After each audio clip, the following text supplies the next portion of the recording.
আসসালামু আলাইকুম রহমতুল্লাহি ওবরকাতুহ। সম্মানিত দর্শক, আজকের ভিডিওটি একটু ব্যতিক্রম। এর কারণ হলো আমি বা আমরা যারা এই সমাজে আছি, বেশিরভাগ ক্ষেত্রেই আমরা রাষ্ট্রীয় প্রতিষ্ঠানগুলোর অনিয়ম, দুর্নীতি এবং তাদের নানা নেতিবাচক বিষয়গুলো তুলে ধরি। এমনকি যারা রাজনৈতিক নেতৃবৃন্দ রয়েছেন তাদের সম্পর্কেও বেশিরভাগ ক্ষেত্রে আমরা নেতিবাচক কথাবার্তা বলে থাকি। এবং সারা দুনিয়াতে বিশ্ব মিডিয়া বলতে যা বোঝায়, সবসময় নেতিবাচক খবরগুলোকে তারা প্রাধান্য দেয় এবং এ কারণে দেয় যে এগুলোর ভিউ বেশি, লোকজন এগুলো শুনতে চায়, এগুলো জানতে চায়। আর ইতিবাচক কথা যদি আপনি খুব বেশি বলতে যান, তাহলে আপনাকে ধর্ম উপদেশে যেতে হবে, ওয়াজে যেতে হবে, মাহফিলে যেতে হবে, কীর্তনে যেতে হবে এবং অতীতকালের কাহিনী, হাজার বছরের পুরনো কাহিনী বর্ণনা করতে হবে। কিন্তু যেই মুহূর্তে আপনি ধরেন একজন খুব বড় ওয়াইজিন, আপনি যদি এখন বাইতুল মোকাররমের বর্তমান খতিবকে নিয়ে ইতিবাচক কথাবার্তা বলেন, কিংবা ইসলামিক ফাউন্ডেশন ডিজিকে নিয়ে কথা বলেন, ধর্মমন্ত্রীকে নিয়ে কথা বলেন, কিংবা আপনি যদি প্রধানমন্ত্রীর পক্ষে কোনো কথা বলেন, সঙ্গত কারণে সবাই বলবে যে এই যে হুজুরের মাথা খারাপ হয়ে গেছে, নিঃসন্দেহে বড় কিছু একটা পেয়েছে কোথা থেকে, তা না হলে এই সমস্ত কথাবার্তা বলবে কেন? তো এই কারণে অনেক মানুষের ইচ্ছা থাকা সত্ত্বেও দেখা যাচ্ছে যে ইতিবাচক বিষয়াদি তুলে ধরার ক্ষেত্রে আমরা প্রায়ই কৃপণতা করে থাকি। এবং ইসলামে যে আমরা কৃপণ শব্দটি ব্যবহার করি, এটা ভাবার্থে অনেক বিরাট এবং ব্যাপক। কৃপণ মানে কেবলই মাত্র যে টাকা পয়সা খরচ না করে জমিয়ে রাখা, প্রয়োজনের সময় অর্থবৃত্ত খরচ না করা, তা নয়। আপনার জ্ঞান, আপনার জবান, আপনার শক্তি সামর্থ্য, এটি যখন যেখানে যতটুকু প্রয়োজন ঠিক ততটুকু ব্যবহার না করে আপনি যদি সেটি জমিয়ে রাখেন যে কোনো কারণে, তখন আপনি কৃপণ হতে পারেন। ভয়ের কারণে কাজ করলে আপনি ভীত হতে পারেন, কিংবা অন্য কোনো কারণে যদি আপনি লোভের কারণে যদি জবান বন্ধ রাখেন, তাহলে আপনি লোভী হতে পারেন। তো কাজেই মানুষের যে এই যে কথা বলার ক্ষমতা, জ্ঞানের ক্ষমতা, প্রচার করার ক্ষমতা, এটি সার্বিকভাবে ব্যবহার করাটাই কিন্তু মনুষ্যত্বের লক্ষণ। জানলে বলতে হবে। তো সেই উদ্দীপনা থেকে মূলত আজকের যে ভিডিওটি, এটি একটা ইতিবাচক ভিডিও। আমাদের দেশের একটি রাষ্ট্রীয় সংস্থা রয়েছে, দুর্নীতি দমন কমিশন। এই কমিশনটা নিয়ে মানুষের হতাশার শেষ নেই। সবারই আকাঙ্ক্ষা যে কেন এটি আমাদের সেই ইউনিয়ন পর্যায়ে তহসিলদারের দুর্নীতি থেকে শুরু করে প্রধানমন্ত্রীর দুর্নীতির যে ত্রুটি, এটি কেন চেপে ধরতে পারছে না। প্রধানমন্ত্রী বলতে এখন এই যে শেখ হাসিনা প্রধানমন্ত্রী তা নয়, শাহ আজিজুর রহমান সাহেব যখন প্রধানমন্ত্রী ছিলেন, মিজানুর রহমান চৌধুরী ছিলেন, আমি ঠিক অ্যাজ এ হোল এটিকে কমন নাউন হিসেবে ব্যবহার করছি। তো সবারই আকাঙ্ক্ষা যে এই প্রতিষ্ঠানটি একেবারে আজরাইলের মতো, জিব্রাইলের মতো, অথবা কোনো অলৌকিক ক্ষমতাধারী প্রাণীর মতো সর্বশক্তি নিয়ে মাঠে নেমে পুরো দুর্নীতিটিকে তছনছ করে দিয়ে একটি সুখ, শান্তি এবং সমৃদ্ধির সাম্রাজ্য গড়ে তুলুক। তো সেটি হয় না, পৃথিবীর কোনো দেশই হয়নি, বাংলাদেশে হচ্ছে না। আর দ্বিতীয়ত, এখানে এই প্রতিষ্ঠানটির অনেক সীমাবদ্ধতা রয়েছে। তার সঙ্গে সঙ্গে এই প্রতিষ্ঠানের মধ্যেও অসংখ্য দুর্নীতিবাজ রয়েছে, যারা কিনা এই যে বাইরের দুর্নীতিবাজ, তাদের সঙ্গে একটা চেইন অফ কমান্ডে অনেকগুলো মন্দ কাজ করে। মানে কেবলমাত্র দুর্নীতি দমন করা বা দুর্নীতি দমন থেকে বিরত থাকা নয়, এই প্রতিষ্ঠানের অনেক বাজে কর্মকর্তা রয়েছে। ধরুন বাইরের একটা দুর্নীতিবাজ আছে, তার নাম হলো ফজাই। তো ফজাই দুর্নীতি করে একটা সরকারি অফিসে। তো সেখানে আরও একজন দুর্নীতিবাজ আছে।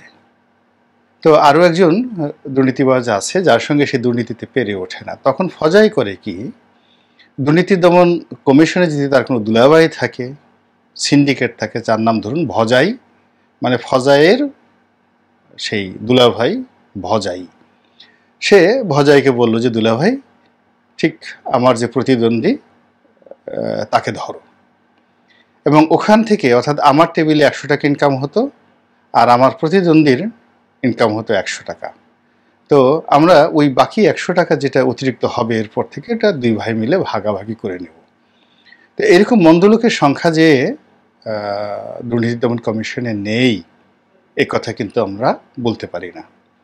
কিন্তু তারপরেও এখানে অনেক সৎ ভালো কর্মকর্তা এবং বিভিন্ন সময় সাংগঠনিকভাবে বা সাংবিধানিকভাবে যারা নিয়োগপ্রাপ্ত হয়ে এসছেন, চেয়ারম্যান এবং কমিশনার, অনেক অনেক ভালো কাজ করার চেষ্টা করেছেন এবং অনেকে কিছুটা হলেও সফল হয়েছেন।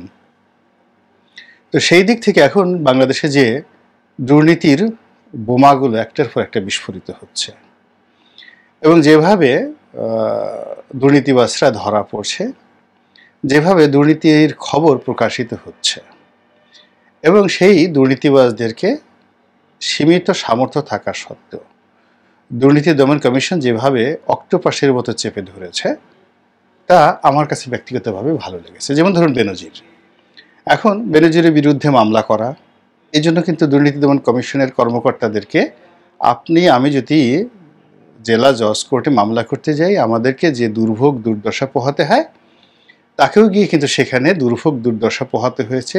সেই উকিল, তাদের যে প্যানেল লয়ার আছে তাদের কাছে গিয়ে বসে থাকতে হয়েছে, আদালতে গিয়ে বসে থাকতে হয়েছে, তথ্য উপাত্ত হাজির করতে হয়েছে এবং সেখানে আপনি মামলা করতে গিয়ে আপনাকে যেভাবে বোঝাতে হয়েছে বিচারককে, ওদেরকেও ঠিক একইভাবে বোঝাতে হয়েছে।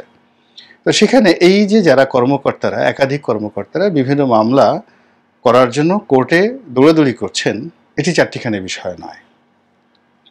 আবার সেই মামলাগুলো যখন কোর্ট থেকে আনা হলো তখন যেমন ধরুন বেনজিরের বাসা সিজ করা হবে, বাগানবাড়ি সিজ করা হবে। এখন সেই কর্মকর্তাদেরকে থানা নিয়ে, পুলিশ নিয়ে, ম্যাজিস্ট্রেট নিয়ে, তারপরে শেষে আরও লোকজন নিয়ে, নিজস্ব প্রোটেকশন নিয়ে তাদেরকে কিন্তু সেই জায়গাতে যেতে হয়েছে এবং সেখানে তাদেরকে অনেকগুলো ঝুঁকি, কেউ তাদেরকে মারতে আসতে পারতো এবং বেনজিরের বাগানবাড়িতে একটা কুকুর ছিল, ডেইলি 5 কেজি সেখানে মাংস খেত। সেই কুকুরটা যদি লেলিয়ে দেওয়া হতো তাহলে সে অন্তত পক্ষে অনেক মানুষকে সে আহত করতে পারত।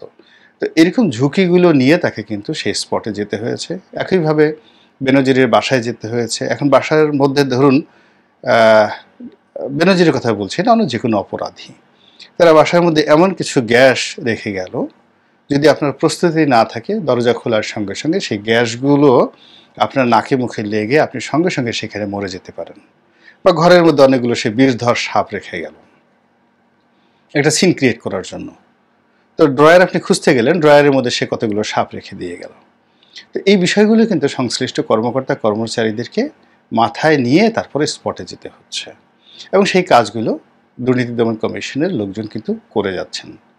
বেনজিরের একটা রিসোর্ট, এখন সেই রিসোর্ট মানে বিশাল রিসোর্ট, তো সেই রিসোর্টটা আবার পরিচালনা করার জন্য দুর্নীতি দমন কমিশনকে দায়িত্ব দেওয়া হলো।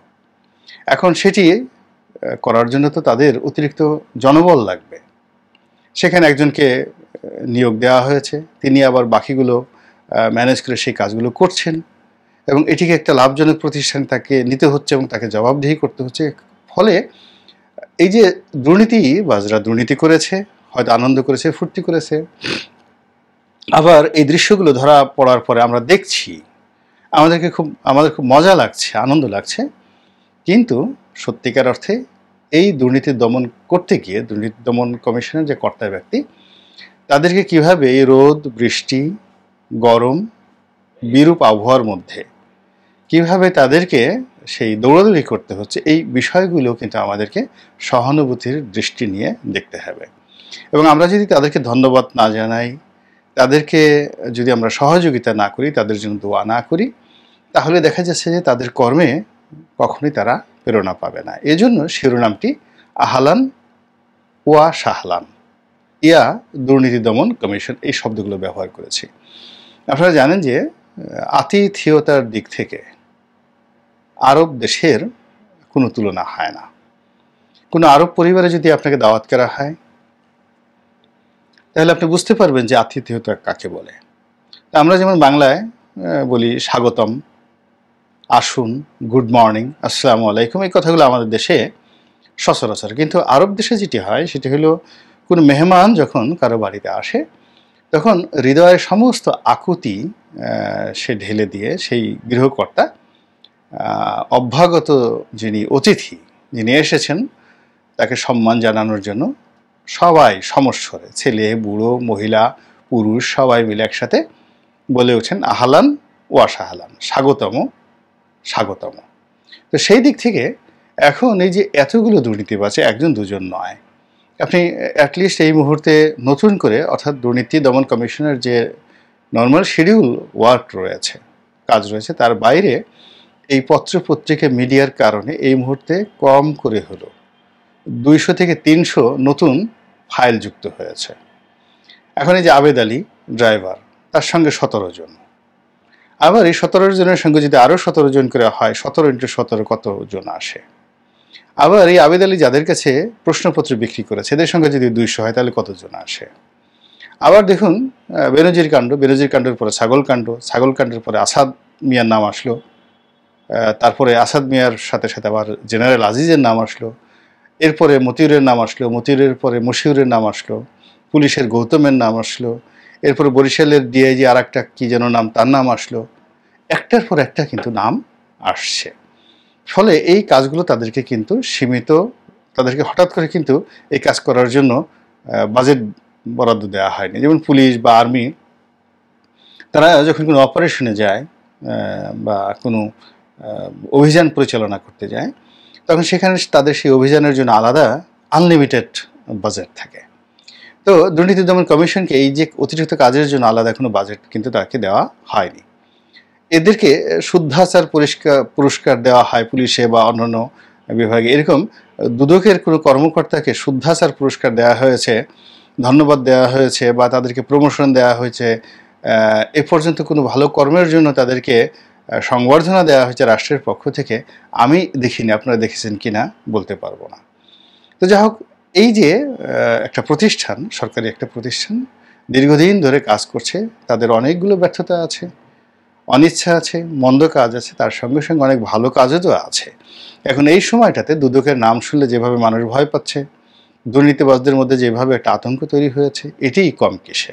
তো কাজেই আমরা যদি সবাই যার যার মতো করে সাহায্যের হাত বাড়াই, কারো কাছে যদি তথ্য থাকে, উপাত্ত থাকে, যদি কোনো ডকুমেন্ট থাকে, প্রমাণপত্র থাকে, সেই বিষয়গুলো যদি আমরা এই দুর্নীতি দমন কমিশনের যে সংশ্লিষ্ট কর্মকর্তারা, তাদেরকে নাগরিক হিসেবে গিয়ে দেখা করে তাদের কাছে সেই তথ্যগুলো সরবরাহ করি, এটি কিন্তু দুদক চায় যে তাদেরকে কেউ করুক।